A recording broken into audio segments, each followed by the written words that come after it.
Hello, America. It's me. Who would have thunk it?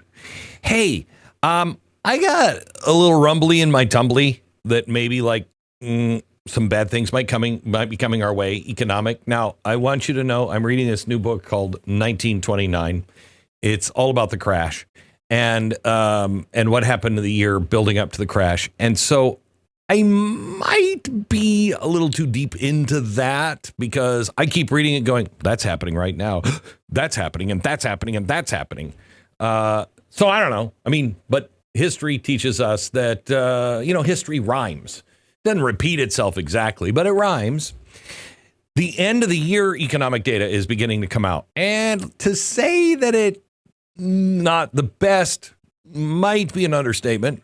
There's some warning signs for 2026 and beyond. And I want to share 3 potential outcomes. Okay. Good news or bad news first. Right. Let's just rip the Band-Aid off because I got the bad news. I mean, you know what the bad news is. Outcome number 1, K-shaped economy. You know what the K-shaped economy is? Think of a K. All right. This is going up. People that have all this money, that's going up. But then, while that's going up, the middle class and everybody gets going down. Okay. The rich get richer while the lower classes fall deeper behind on debt. They lose jobs. They're priced out of basic goods and services. And in the case of young people now just hitting the workforce, they fail to achieve the American dream and own any kind of property. This begins to cause a massive societal change, and we're seeing it right now. And I'll get into that in just a minute. Americans en masse could turn to socialism and central planning, because wouldn't that be good? And that's when the American experiment goes away. Now, bad. Here's outcome number 2. Basically everything I just said, but a few more details. Jobs, much of this due to automation and AI, continue to decline, and we're already seeing this. This freaks the Fed out, and they go on an interest cutting spree. I don't see this one really happening, but God only knows. You know, it would be good if we hadn't have done it before, you know. They don't really they're out of bullets. Nothing is really going to work because, you know, as companies and banks begin to fold, the Fed would initiate multiple bailout programs. Money printing exceeds the COVID era. And, the top corporations and the banks and the S&P 500 and the Dow, record earnings. K-shape, stock market, melt up territory. It's so great. You got to buy now. 1929. And inflation will climb at a higher rate. Bad for everybody else. Meanwhile, a mass dumping of U.S. treasuries would happen all around the world, and that would signal, the Americans are done. Okay? All right, bad news is over. You want the good news? Yeah, so do I. I don't have any good. No, I do have good news. Outcome number 3. What we're seeing right now is just temporary pain. The Trump administration has been preparing for this. I just got off the phone with the president yesterday, and we spoke about this on the phone. And I'm like, you do know what's going on? He's like, yes, I know what's going on. I'm like, but I mean, like, really going on? Because, like, socialism and the people are, like, really struggling. He's like, I got it. He knows we're on the brink of major societal change. Some called it the Great Reset. But a new economic global system is now being built by him, and all of the levers are being pulled to ensure we remain resilient for the change that is coming. And change is coming, one way or another.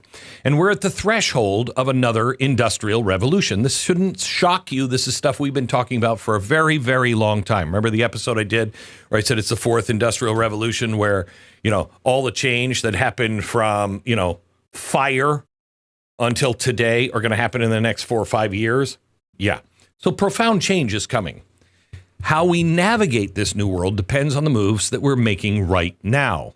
And I'll show you later in the show that there are signs that we are on track to possibly experience this outcome and end up leading the world. But it's going to be close. I want to talk to you about these things and give you more insight in all of this because we have to prepare for all possibilities. And we begin with outcomes number 1 and 2 because we're seeing signs that society is shifting towards massive societal change. I have a friend in today, Justin Haskins. He's going to join us in a minute. He's just done a new study on the American people, specifically 18 to 34-year-olds. It's not going to improve your mood much, but there is an explanation for it. I don't know if you saw the Washington Post editorial over the weekend on New York City's new socialist mayor, Zohran Mamdani, here to save the day. It said Zohran Mamdani drops the mask. The mayor-elect divides New Yorkers into two groups, the oppressed and the oppressors. Oh, so in other words, Marxism 101. The Post goes on to describe the new era of class warfare that has begun in the financial epicenter of the entire world. Mamdani's mask-dropping victory speech, he said some really revealing things. He stated, and I quote, "We will prove there is no problem too large for government to solve and no concern too small for it to care about." Oh, that's socialism.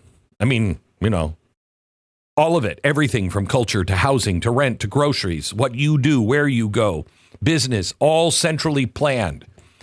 How did this happen? Wars have been fought to end the scourge of this flawed ideology, an ideology that's been responsible for mass starvation, death, and murder all throughout history.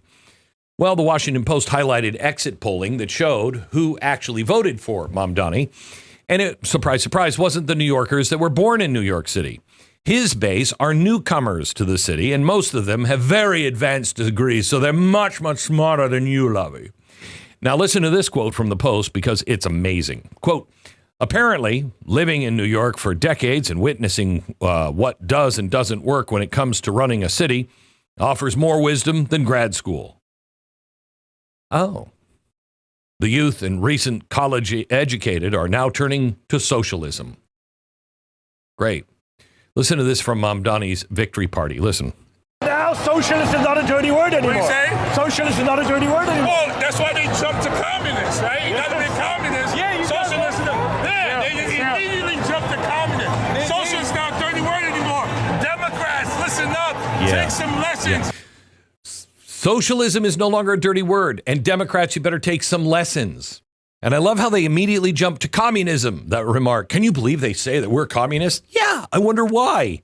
It's not as if Karl Marx stated that socialism is the part of the cycle where communism fully becomes possible.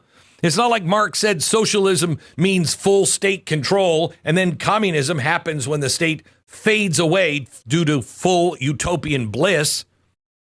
So basically, all the countries throughout the history that declared communism was their government. But what they really had was hyper-socialism. And then they realized, oh, we were too drunk on totalitarian power. We want to remain a socialism, totalitarian bliss, you know, a great state like that. It's almost like that has never happened before. And what has historically happened after this? Well, famine, political persecution, mass starvation, death, murder, and the full-on collapse of the entire system. Now, it's not like many of these communist governments have ever used the word socialism in their name. I mean, it's communist, right? Not like communist countries ever existed and said, we're socialist, you know, like who's ever heard of the Socialist Republic of Vietnam or the Union of Soviet Socialist Republics or the Socialist Federal Republic of Yugoslavia or the Czechoslovak Socialist Republic or the Socialist Republic of Romania? I mean, these communist countries, they didn't exist with that.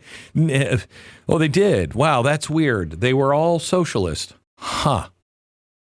Now, I want to go back to this demographic that voted for Mamdani, the youth and highly educated, because there is societal change happening. They're moving towards socialism, and the Trump administration is and surely should be concerned. Just over the weekend, the president addressed multiple issues aimed directly at this societal shift, and it was a flurry of announcements that included school loan repayment changes. I don't like it. Potential 50-year mortgage plan to help people achieve the American dream or ownership. Don't like it. And $2,000 stimulus checks paid through tariff rebates. Don't like it. School loans, debt, all of this, worrying data on home ownership, prices of goods refusing to go down, all of these things, these are the things that average people are talking about. You might be talking about them in your house, but certainly those under 40 are talking about these.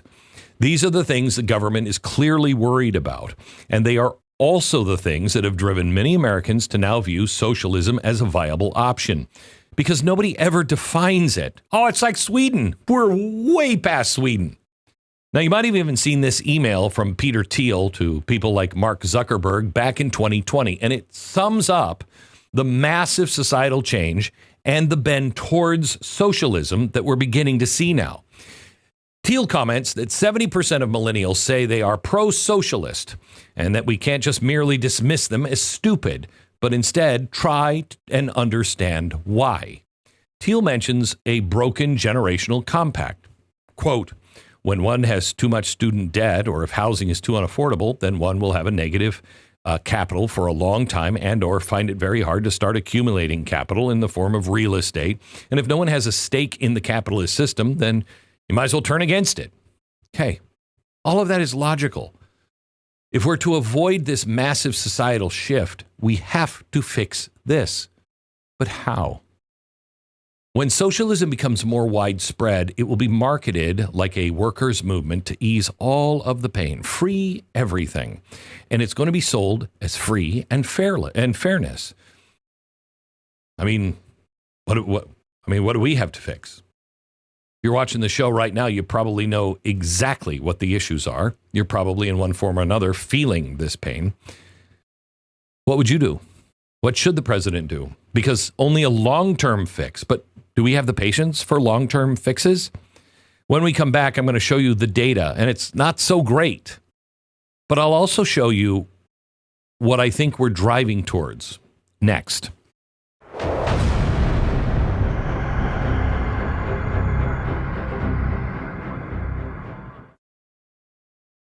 So many people living with everyday pain, they just think they're stuck with it. You know, that's what it is. And life is unfair, and that's why I should take your painless life and kill you and take your painless life so I can have it. Oh, I'm sorry, we're not for that, any of that redistribution of anything. It doesn't need to be your life. Let me tell you about Jeannie from Texas and her relief factor story. Jeannie was out for a walk when she was unfortunately hit by a car. Nothing she tried for her lower back worked.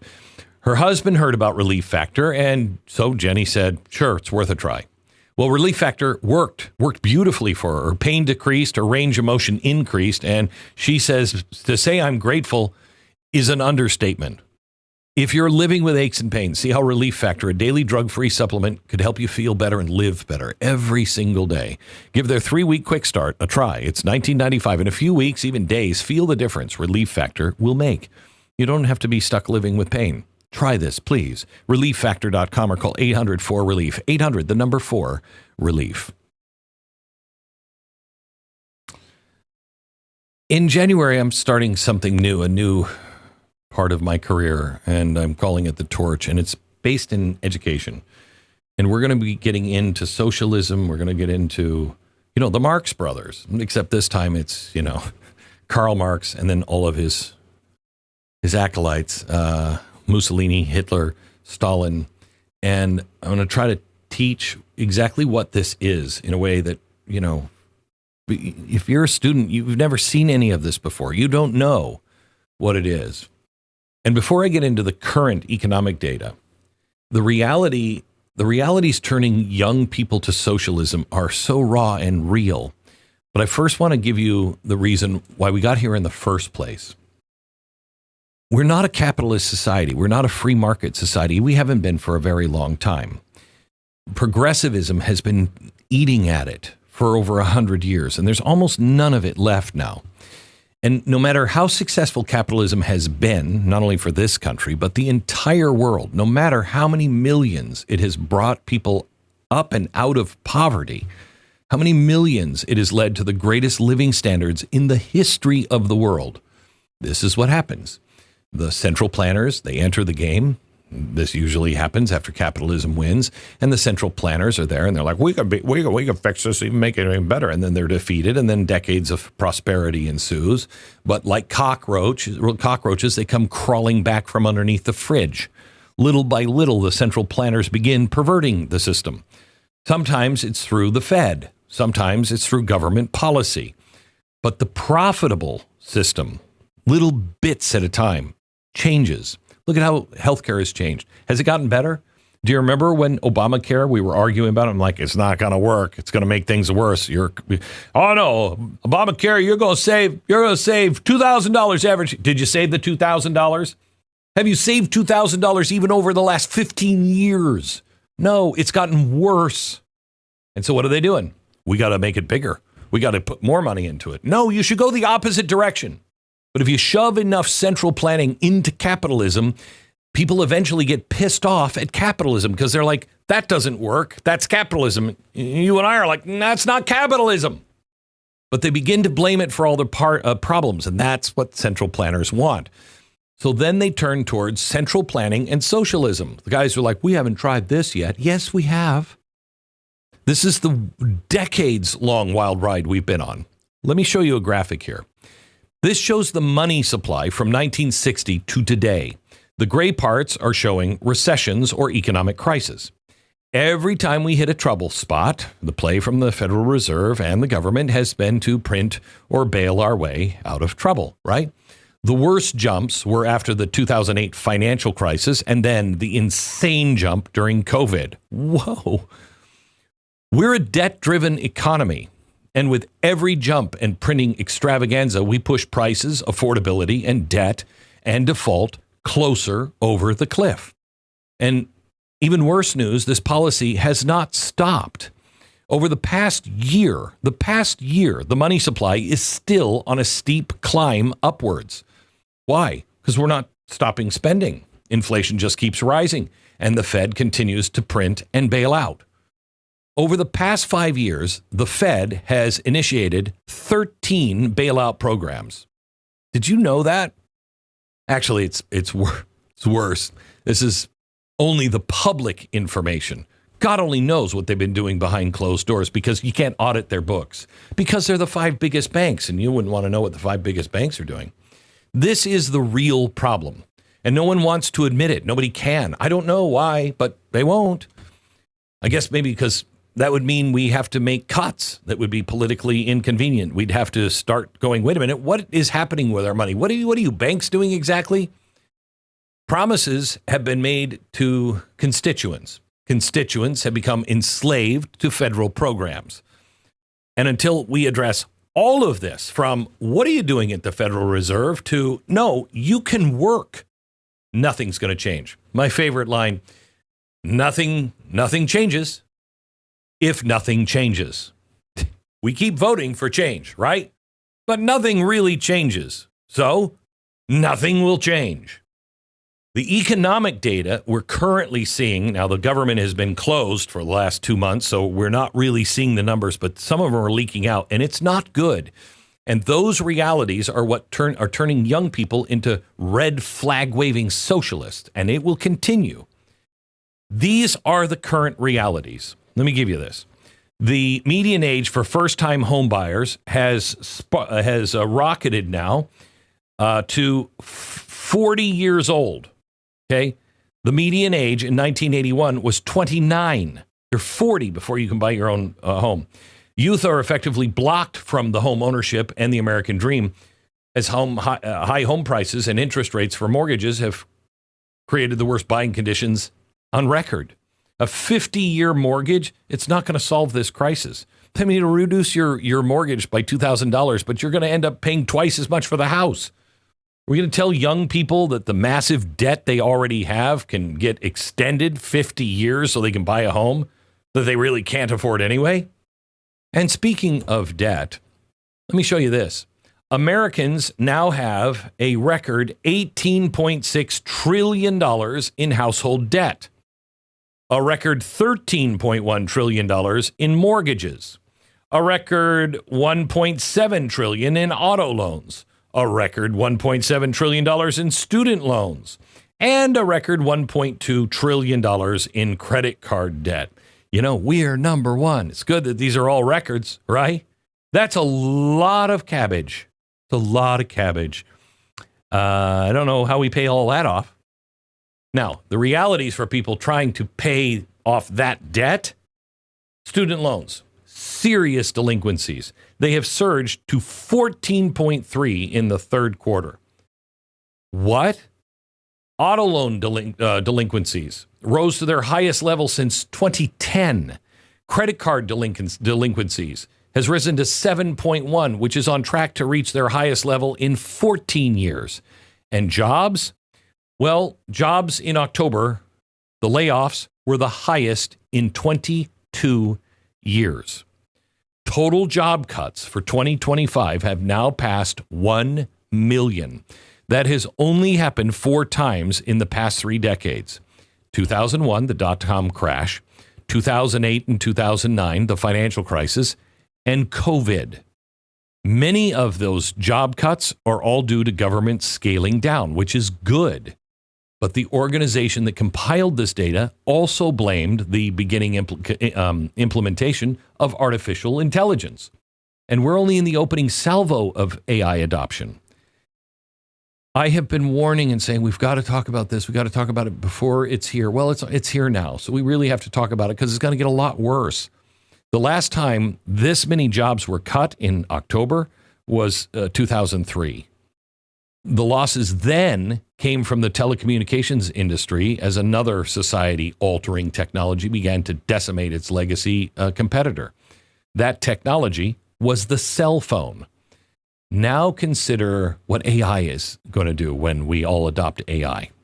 And on top of all of this, inflation and prices continue to rise. Now, the only good news on this front has been overall food prices, which have been brought down to 3.1%, with the exception of meat, which is insane. But pretty much everything else is up. Prices at Target and Walmart are both up 5.5 and 5.3%. Walmart prices are up more than 12%. This is a bad one. This is going to get really bad. Electricity is at 5.1%.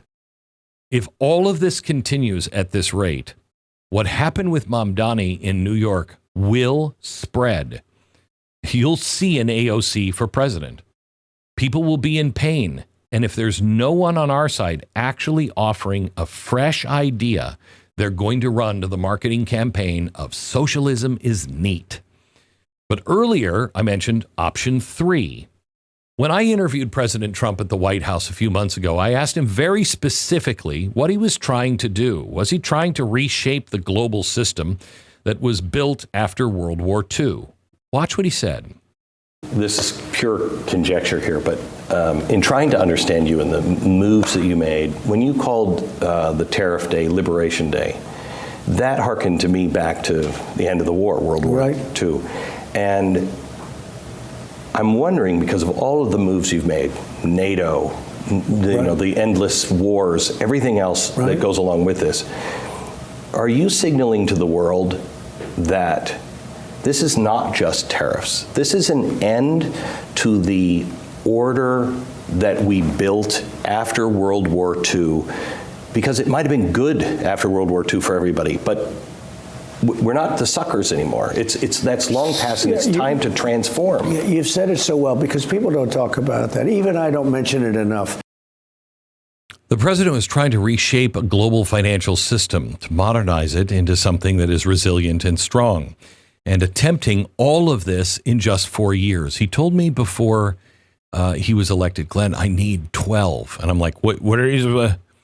And he's like, not me, but we have to be in control of this, and we have to have somebody who will have 8 years after me that will continue and finish this.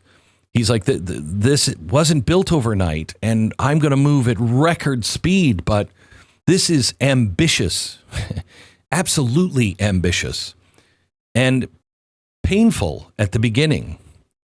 We're seeing that at play right now. Will it work? I think it will. I pray to God it does. But if it does, then we'll be the country that successfully navigates all of the technological changes that are about to happen. And the rest of the world hasn't even really begun to look at all of this yet. The president is attempting to grow the U.S. economy out of our problems, but it's not working because it's not 2016 anymore. We've done even so much more damage because of COVID. We're out of bullets. The president can't just deregulate and make things move as quickly as he did in 2016. And everything he does, cutting the size of government, I'm all for it, but it's extraordinarily risky. And we still have to eventually solve the problem that I opened the segment with. We're still spending too much money. The Fed manipulates, prints, and bails out trillions every time we get into trouble. That's not working anymore. The K-shaped economy worsens. But how are we faring versus the rest of the world? The president, when I spoke to him yesterday, he's like, Glenn, do you know what we're doing? Do you know we are actually, by the end of the year, we'll have $20 trillion in investment coming in. Since the trade deals and the economic moves from the Trump administration just this year, the United States is projected to be the largest growing advanced economy in 2026. We are expected to be growing at a rate of 2.1%. Okay, that's not thrilling. It'd be great if it was 3, 4, or 5. But Europe and everybody else, they are spiraling down the path of central planning, and it does not look good. The juggernaut of Germany is over. 0.9%. The growth in the economy for France, 0.9. Italy, 0.8. Spain is the closest to us at 2%. Japan is 0.6%. The UK, 1.3. Canada, 1.5. We are really doing well, but everybody's feeling the pain in their own home. And while we're all growing, developing economies that usually have high growth rates, like China and India, those two are actually retracting. There are preliminary signs that this could be working, but can this society hold out long enough to actually see it through? Will we ever fix the larger problem of Fed manipulation and spending? Or will that massive societal change occur before we can navigate out of this crisis? Coming up, I'm going to spend a few minutes going through an exclusive look at new polling that shows some shocking results from young people all across the country. Buckle up. It's going to be a bumpy ride. Next.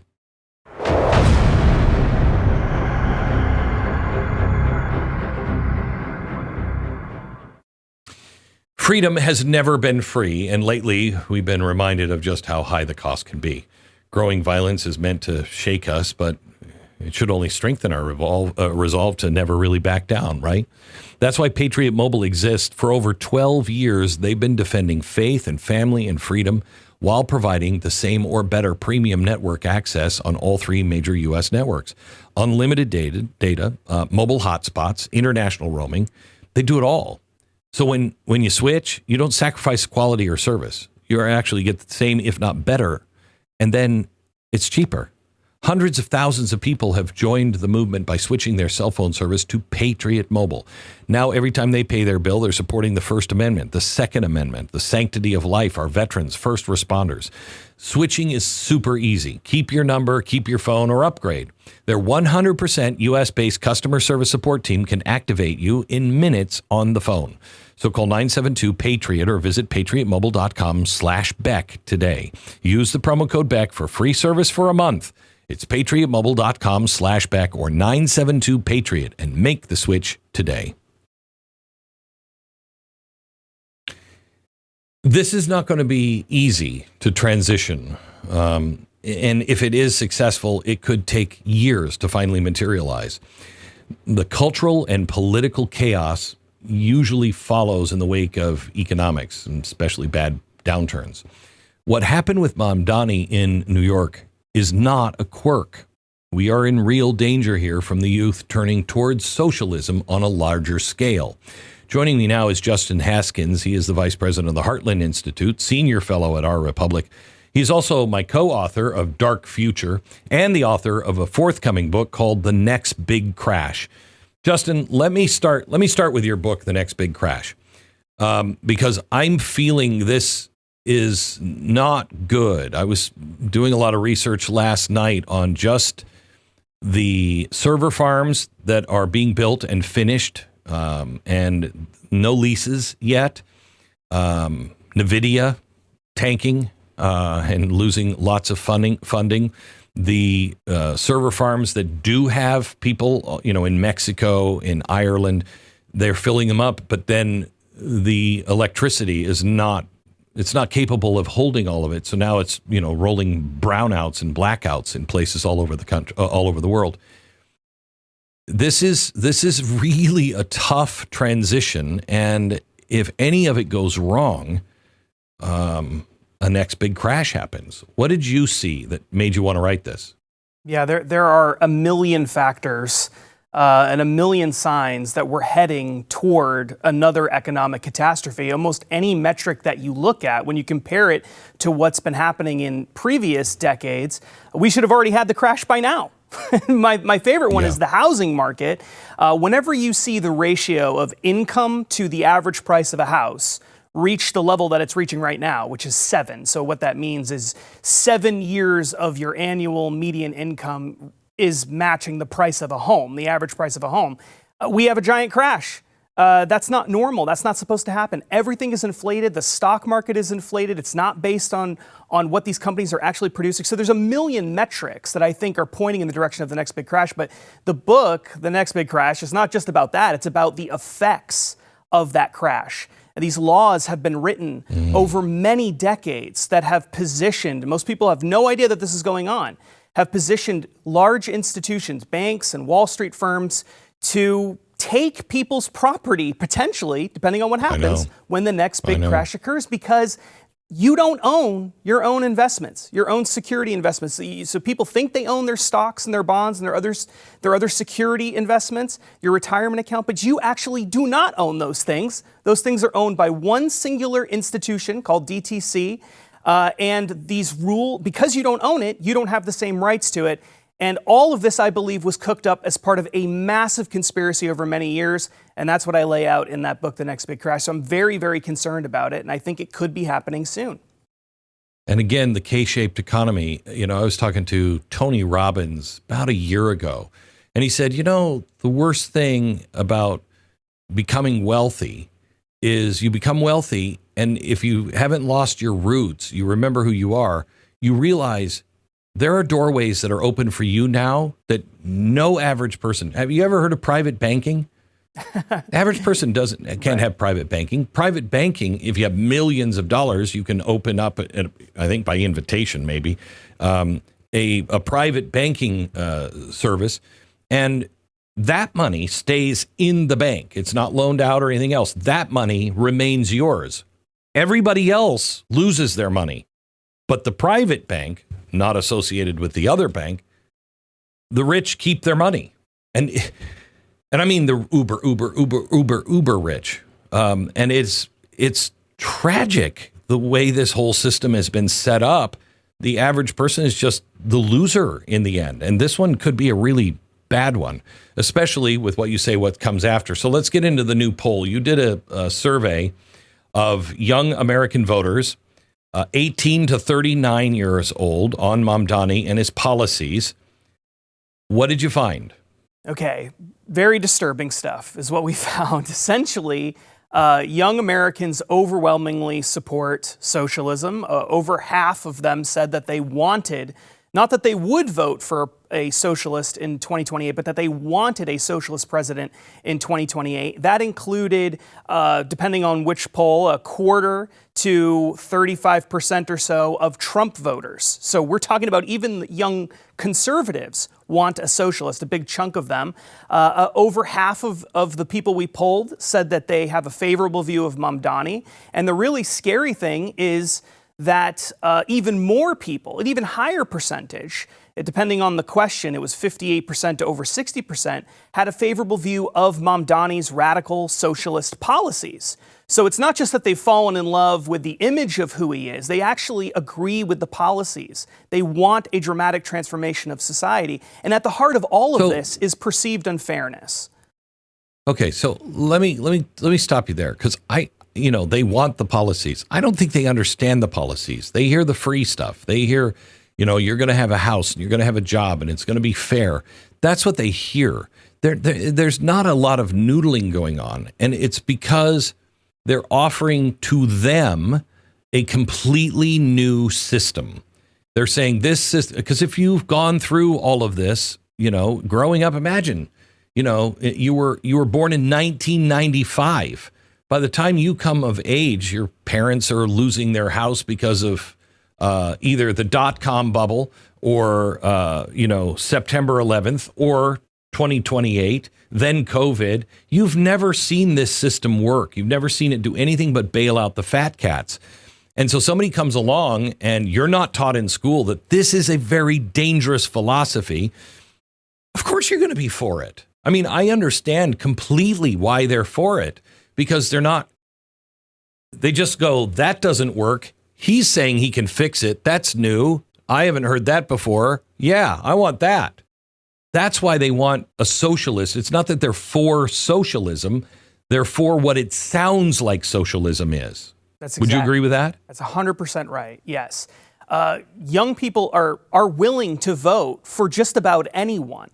We found that in the survey as well. We asked people if they were likely to vote for a Republican or a Democrat in the next presidential election. And then we asked them, if you said Democrat, for example, we said, okay, well, if the Republican could solve the housing crisis, would you be willing to vote for the Republican? And 4 in 10 of both the Republicans and Democrats said, yeah, I'd vote for the other party. Yeah, I'd do that. Well, why? Because they want change desperately. And they're not sold on any sort of ideological system. I don't think they know it or understand it or care about it. They don't know the history of socialism. They don't know the history of capitalism. They don't know what has worked and what hasn't worked. They don't know why Sweden, Norway, and Denmark are actually not socialist societies, although they once were, and then they ran away from it. They don't know any of this stuff. And because they don't know, and a lot of them don't even care, they just will vote for the hand grenade in the room, for the sledgehammer to the face. That's what they want. They want radical, dramatic change. And whoever they think is going to give that to them, and right now, Republicans aren't offering that. It's just the socialists offering it. Whoever's willing to give that to them, they're going to go in that direction in droves. Any ideas on what the president could do? I mean, the president can't control the economy like this. He can cut red tape. He can try to get the Fed to lower rates and spur on business. But I mean, what else? What can he do? Yeah. What would you suggest? So this is going to be a really hard thing for people to hear. But I think the biggest problem, the thing that people like about Donald Trump, who are on our side ideologically especially, and many people in the middle, is that he's a doer. He wants to do things. He wants to fix problems. He's a problem solver. That's his whole thing. But in this particular case, what we need is a problem explainer, because we have fundamental issues with this economy, to say the least. You've gone over it throughout this special. We need widespread, dramatic transformation of our entire economy. And the only way to do that is to convince people that we need that, so that there's a groundswell of support and Congress finally takes action. And by the way, we need to get rid of the filibuster. Trump is right about that. We're never going to get dramatic change without getting rid of the filibuster. Not a lot of conservatives don't agree with me on that, but I think it's essential that we get rid of that. It's the only way we're going to fix these problems. So I think what Trump should do is spend more time not trying to come up with solutions that are really half solutions, that it's the best that he can do in his limited situation, but instead he should focus on telling people how we got here. It was government that made healthcare so expensive. It was government that made the student loan crisis. It came from government. It's the housing crisis is because of government. The wealth inequality comes from money printing. It's from government.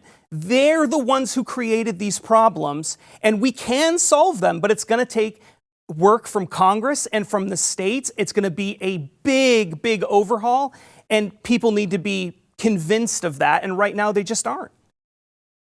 More in just a second. Be right back.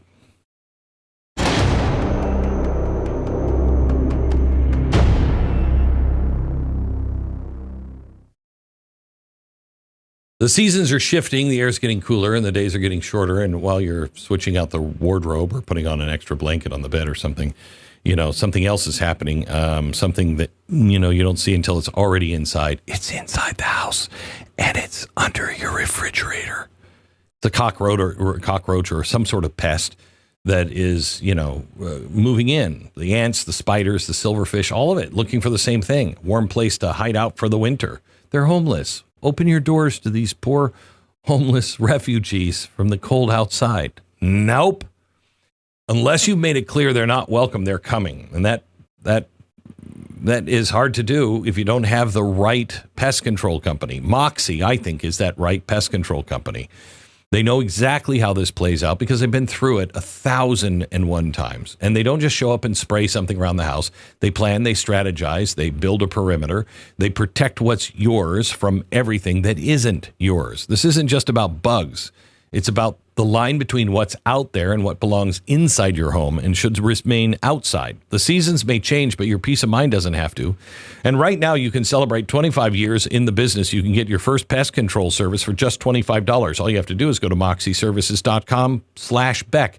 Use the promo code Beck and save. Now, moxieservices.com/Beck.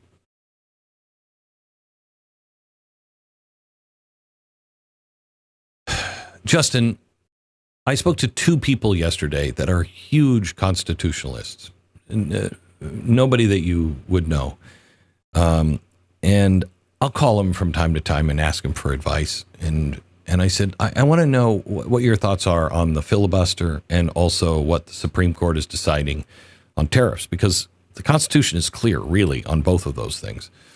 And they both said to me, Glenn, I can't believe these words are coming out of my mouth, but we are not going to survive. I am terrified of handing any president this kind of power, but if we don't have the power to move, it just doesn't work. That's terrifying stuff. Yeah. I mean, there's no question about it. I mean, we're in a very difficult situation, as the president told you.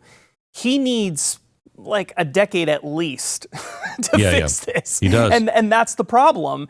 Our system is not designed for any of this. It was never meant to be this way. This isn't what the founding fathers envisioned. Most of the action was supposed to happen at the state level, not the federal level. We weren't supposed to have the direct election of senators. There's a million things that have happened over a century and more that has caused us to be in this situation, including the Fed. And until we solve this, but I think the spending problem is the key to all of this. Unless we can get either a balanced budget amendment or something like that into place, I just don't see any way that we fix this. Okay. I saw something in the poll, and this shocked me, because if you would say, where did kids learn about socialism is neat? I would immediately say teachers, but that's not what your poll shows. No. What'd you find? No, what our poll showed was we asked this question in a variety of different ways. We asked people, just tell us the people who said that they wanted a socialist president, how did you come to this conclusion? Who convinced you of this? And the number one answer was parents. That was the number one answer by far.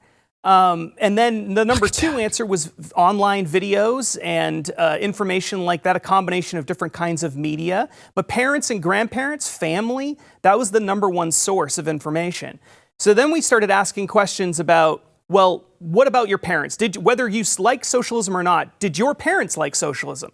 Did your school, did they teach socialism in a positive way? What about your church? We started asking all those kinds of questions to see if there was a correlation between those answers and whether someone would support a socialist president. And what we found was there's a really strong correlation between what your parents believe about socialism and how you vote in elections. So if your parents don't like socialism and they make that clear to you, you're much more likely to have voted for Donald Trump. If your parents were in favor of socialism, you were much more likely to have voted for Kamala Harris. And we didn't see that connection, interestingly, with schools, with teachers, with where you go to church, with a variety of other factors. It was parents and grandparents that were the biggest influences in people's lives, whether they're for socialism or against socialism. And that's actually a positive thing. It means if you're watching this show right now and you have kids or grandkids, there is something that you can do to have a real impact on the future of this country. Teach your kids the truth about socialism and communism every chance you get. It makes a big difference. Let me take question number 6. If you attend church, how does the church you attend portray democratic socialism? 16%, very favorable. 17%, somewhat favorable. 15%, somewhat unfavorable. 13%, very unfavorable. 12%, I don't know. 28% said I don't attend church. I mean, they're not getting a clear sign from anyone. Nobody is really making that case. This is bad. This is bad, right?